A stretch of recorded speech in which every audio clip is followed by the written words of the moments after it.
नमस्कार, मैं रोशन हूँ और मेरे साथ हैं डॉक्टर मृत्युंजय महापात्रा जी, आईएमडी की डीजी। और इस वक्त जो उत्तर भारत की स्थिति है वो बहुत खतरनाक गर्मी से गुजर रही है और पूरे उत्तर भारत में पानी का बड़ा संकट है।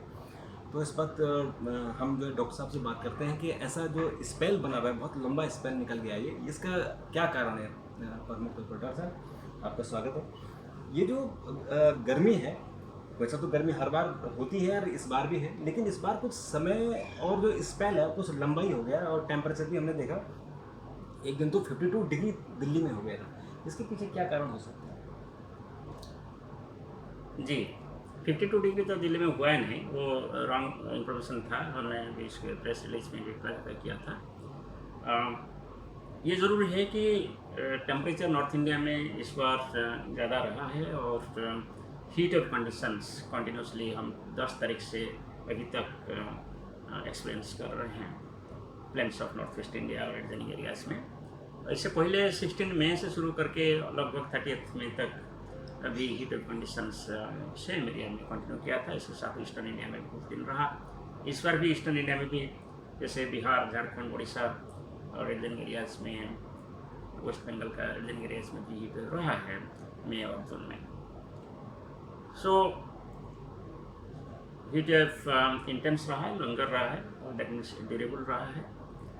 और 3 फ्रीक्वेंसी हिसाब से हीट ऑफ डेवलप हुआ है। पहला वाला हुआ था अप्रैल महीना में, फिर सेकेंड वन आया मई में और फिर थर्ड वन जून में अभी चल रहा है।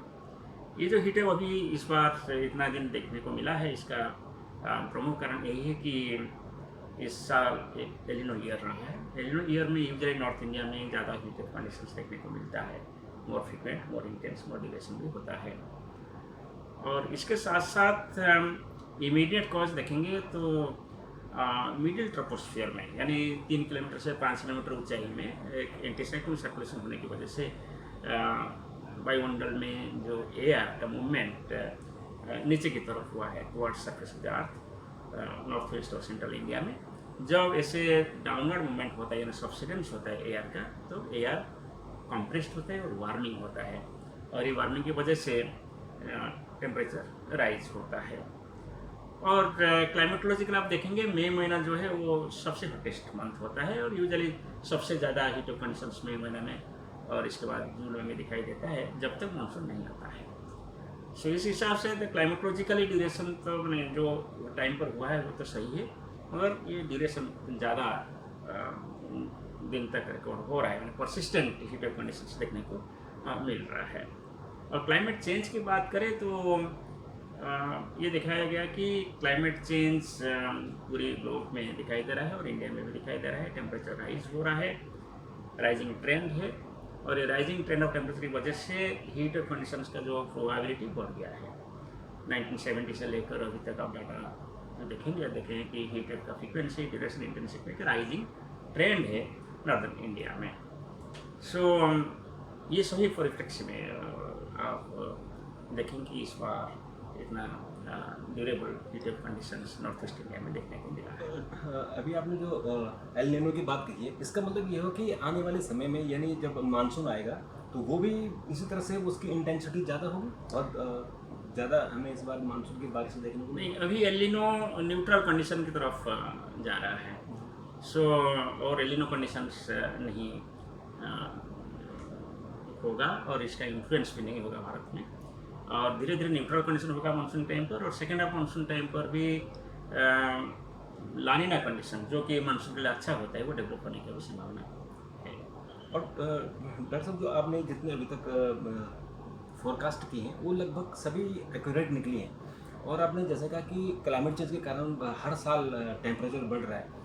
ऐसे क्या फ्रीक्वेंसी, ऐसा क्या फोरकास्ट हो सकता है कि हम लोग तैयारी कर सकें और क्लाइमेट चेंज के जो उसके कारण हैं उनको रोक सकें, ताकि पूरी जो इंसानियत है उसको बचाया जा सकता है? क्योंकि ऐसा लग रहा है, अभी मैं उत्तराखंड गया था तो वहाँ की जो स्रोत है पानी के, नेचुरल स्प्रिंग है, वो सूख गए, और ये स्थिति आने वाले दिनों में और खतरनाक होने वाली है। क्लाइमेट चेंज जो फिनोमेना है इसको स्टडी करने के लिए भारत मौसम विज्ञान विभाग और पृथ्वी मंत्रालय, इंडियन इंस्टीट्यूट ऑफ मेट्रोलॉजी लगातार विश्लेषण करते हैं।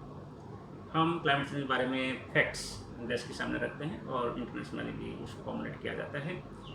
एनुअल क्लाइमेट स्टेटमेंट जारी करते हैं और हमारा एक सेंटर है, centre for climate change research in IITM Pune, जो मिनिस्टर ऑफ आर्ट साइंस का है। उन्होंने क्लाइमेट प्रोजेक्शंस तय करते हैं, क्लाइमेट का भविष्य क्या होगा। और जैसे हम वेदर फोरकास्ट करते हैं, ऐसे ही क्लाइमेट प्रोजेक्शन किया जाता है बेस करके हमारा जो सोशियो इकोनॉमिक पाथवेज है, जैसा हमारा रेडिएशन कंसंट्रेशन पाथवेज है, इसको देखते हुए उसी प्रोजेक्शन देते हैं। जैसे प्रोजेक्शन के हिसाब से बिजनेस एज यूजुअल हम चलेंगे तो फिर भी टेम्परेचर राइज हो रहा है और टेम्परेचर राइज होगा। तो इसलिए हम सभी को ये टेम्परेचर कैसे राइज नहीं होगा इसके लिए से पदक्षेप लेना चाहिए। वो सब भी होता है एडेप्टेशन और mitigation measures. So minister of art sciences जब साइंस पार्ट को डील करता है, मिनिस्टर ऑफ एनवायरनमेंट फॉरेस्ट और क्लाइमेट चेंज एडेप्टेशन और मिटिगेशन पार्ट को डील करते हैं। सो इसके लिए भी बहुत सारे इंटरनेशनल पॉलिसीज़, नेशनल पॉलिसीज़ और एक्शन प्लान्स भी उपलब्ध है। जैसे हमारे देश में ऑनरेबल प्राइम मिनिस्टर का 10 पॉइंट एक्शन प्लान है, जैसे कि रिन्यूएबल एनर्जी, वाटर सेविंग और बहुत सारे ऐसे कुछ एक्शन प्लान तैयार हुआ है जिसको पॉलिसी स्तर पर फॉलो अप किया जाता है। हमारे इंडिविजुअल के लिए ऐसे करना है कि हम ऐसे करें जैसे कि हम man made green house gases को एटमॉस्फेयर को ना छोड़े। यानी हमारा दैनंदिन जीवन ऐसे होना चाहिए जैसे हम कम से कम कार्बन डाइऑक्साइड और मीथेन और दूसरा जो ग्रीन हाउस गैसेस है हम एटमॉस्फेयर को छोड़ें। दूसरा बात है कि ऐसे जो सिंक होते हैं जो कि कार्बन डाइऑक्साइड एब्जॉर्ब कर लेते हैं, उसको हम प्रिजर्व कर रखें, जैसे कि फॉरेस्ट और ग्रीन कवर जैसे बोलते हैं, वो सब कार्बन डाइऑक्साइड एब्जॉर्ब करते हैं। सो हम ये सभी को सुरक्षित रखें, ज़्यादा फॉरेस्टेशन करें, डिफॉरेस्टेशन ना करें। सिमिलरली जो कन्वेंशनल एनर्जी है उसका यूटिलाइजेशन कम करके रिन्यूएबल एनर्जी का यूटिलाइजेशन ज़्यादा बढ़ाएं।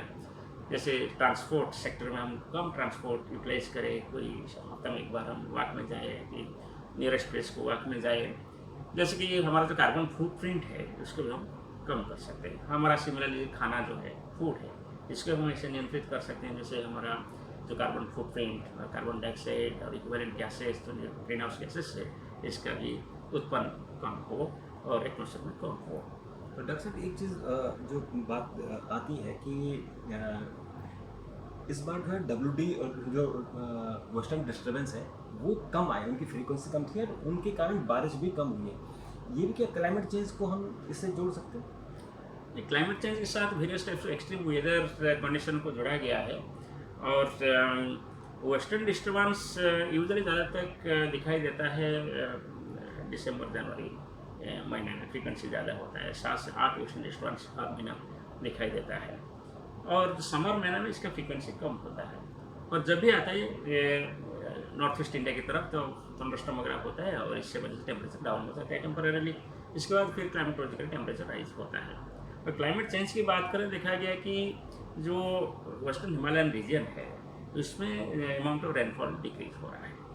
हाँ, तो इसके डॉक्टर साहब ये जो आपने बात कही, एक तो आपने कहा कि फॉरेस्ट को हमें कैसे उसको कंजर्व करें। इस बार आपने देखा कि जो हमारे नॉर्दर्न इंडिया है, खासकर जो उत्तराखंड और हिमाचल है, उसमें बहुत भयानक आग लगी, अभी भी आग लगी है और आपने इसका मैपिंग भी करते हैं आप लोग, तो उसमें आग की जो घटनाएं घट रही हैं, जैसे पहले 50,000 घटनाएं थी, इस बार हमने देखा कि 64,000 हो गई है। और हम छोटे अगर माइनर फॉरेस्ट फायर भी देखें तो लगभग 3 लाख हो गई है। उसके लिए आप कोई कदम उठा रहे हैं फॉरेस्ट सर्विस ऑफ इंडिया के साथ? फॉरेस्ट फायर हमारा तो रिस्पॉन्सिबिलिटी नहीं, नहीं है। आप तो सब उनको बता सकते हैं। फॉरेस्ट सर्विस ऑफ इंडिया को हमारा जो पूर्वानुमान है, टेम्परेचर का पूर्वानुमान, हीट का पूर्वानुमान, वो सभी जारी होता है और अकॉर्डिंगली वो लोग सभी पदक्षेप लेते हैं। और डॉक्टर साहब, चूँकि मानसून आने वाला है तो इसमें आपने वैसे जो फोरकास्ट किया हुआ है कि इस बार नॉर्मल रहेगा मानसून, तो हम उम्मीद करेंगे कि दिल्ली में या नॉर्दर्न इंडिया में जो 28 जून या 1 जुलाई के आसपास से हम मानसून आता है वो समय पर आ जाएगा। मानसून का जो एडवांस है वो यूनिफॉर्म नहीं होता है, कभी कभी रैपिडली एडवांस हो जाते थे, कभी कभी स्लो एडवांस होता है। नॉर्मली आप देखेंगे कि जो नॉर्थ वेस्ट इंडिया है इसमें लास्ट वीक ऑफ जून और फर्स्ट वीक ऑफ जुलाई इस पीरियड में मानसून एडवांस होता है। और इस पर कब आएगा इसका पूर्वानुमान हम अभी किए नहीं, क्योंकि हमारा पूर्वानुमान अगले 5 दिन या 7 दिन तक करते हैं। उस टाइम के अंदर अभी नॉर्थ ईस्ट इंडिया के ऊपर मानसून नहीं आ रहा है। और अभी जो उत्तर भारत में इतनी सारी गर्मी है, जैसे आप कह रहे थे कि शायद एक आध दिन में कुछ राहत मिलेगी लोगों को, ऐसी उम्मीद है? जी, एक वेस्टर्न डिस्टर्बेंस अभी नॉर्थ ईस्ट इंडिया को प्रभावित करेगा। और 19 तारीख से नॉर्थ ईस्ट इंडिया में कहीं कहीं बारिश भी हो सकता है, और इसकी वजह से अरब सागर से भी साउथ वेस्टर्ली विंड्स आ सकते हैं, और इसकी वजह से हम ये उम्मीद कर रहे हैं कि टेम्परेचर में फॉल होगा और हीट ऑफ कंडीशंस एवेट हो सकता है। धन्यवाद डॉक्टर साहब, आपने बहुत सारी बातें की, आपका बहुत बहुत धन्यवाद।